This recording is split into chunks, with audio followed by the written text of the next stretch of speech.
Have you ever been right there, like right on the edge of a huge breakthrough? Your career, a project, maybe even your finances. And then, out of nowhere, it all just falls apart.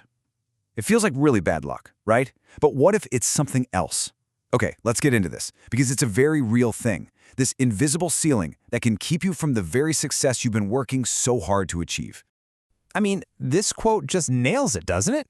It's not some big dramatic explosion. No, it's way more subtle. It's a series of weird little mishaps, sudden delays, a strange hesitation that just pops up and totally derails you right as you're about to cross the finish line. See, it's a pattern, and that's exactly what we're going to unpack today.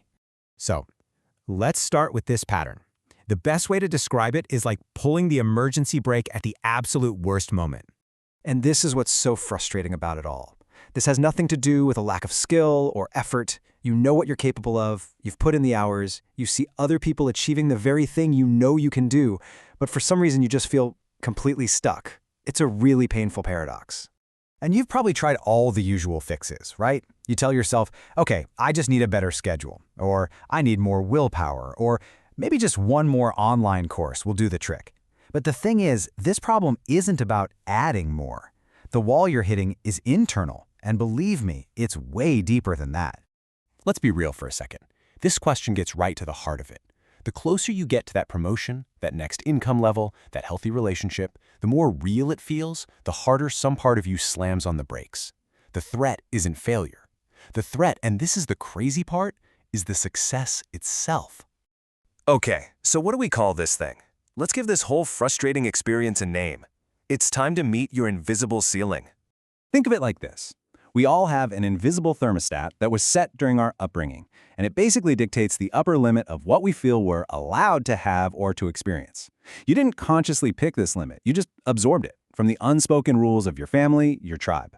And this right here is the huge mental shift we need to make. It's time to stop treating this like some kind of personal failing. This invisible ceiling, it's a structure you built for a really good reason. To belong, to feel safe, to survive within your family system.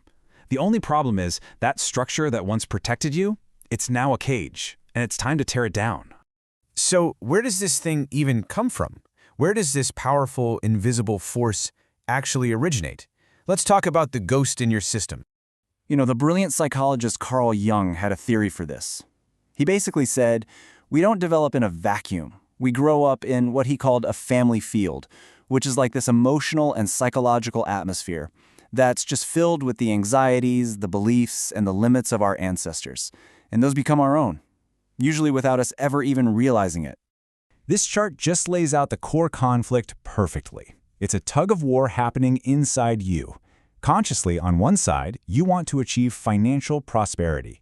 But unconsciously, there's this loyalty that says doing so betrays a family that always struggled with scarcity.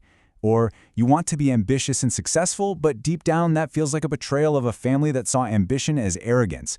It's a battle between what you want now and the old loyalties you're still carrying. And the result of this internal battle is what Jung so powerfully called the refusal of the hero.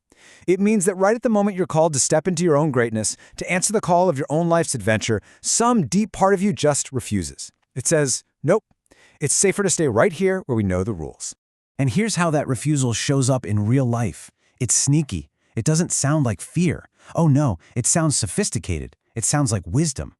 Your mind is incredibly clever at making up these excuses that protect you from breaking that old family code. I'm not ready yet is just surrender dressed up as a strategy. Okay, so we've diagnosed the problem. We get it. It's real. But how in the world do you actually fix it? Let's move into a practical, actionable way you can start to break free. Now here's a crucial point. You can't just think your way out of this. You've probably already tried that, right? The unconscious mind, the part of you holding on to all these old loyalties, it doesn't speak the language of logic. It speaks in symbols, in images, in ritual. To create real change, you have to engage with it on its own terms. So here is a simple but really powerful ritual you can do. First, name the loyalty. Be specific. Write it down. I inherited the belief that wanting more for myself is greedy. Second, name the cost. Acknowledge what it's cost you, the opportunities, the joy, maybe even the income. And finally, and this is the most important part, reframe it as completion. See, your success isn't a betrayal of your family. It's you completing a journey they started but couldn't finish. You're actually honoring their struggle by creating a different ending. This, right here, is the permission you need to give yourself. You can love your family, you can honor your roots and your history without being imprisoned by their limitations. Honoring them means taking the love and the lessons and carrying that torch further than they were able to go. It's an act of evolution, not an act of betrayal. So, I'll leave you with this question to think about. What does your ceiling look like? Is it a financial ceiling, an emotional one? Maybe it's about how much happiness or peace you allow yourself to feel. Just take a moment and really let that sink in.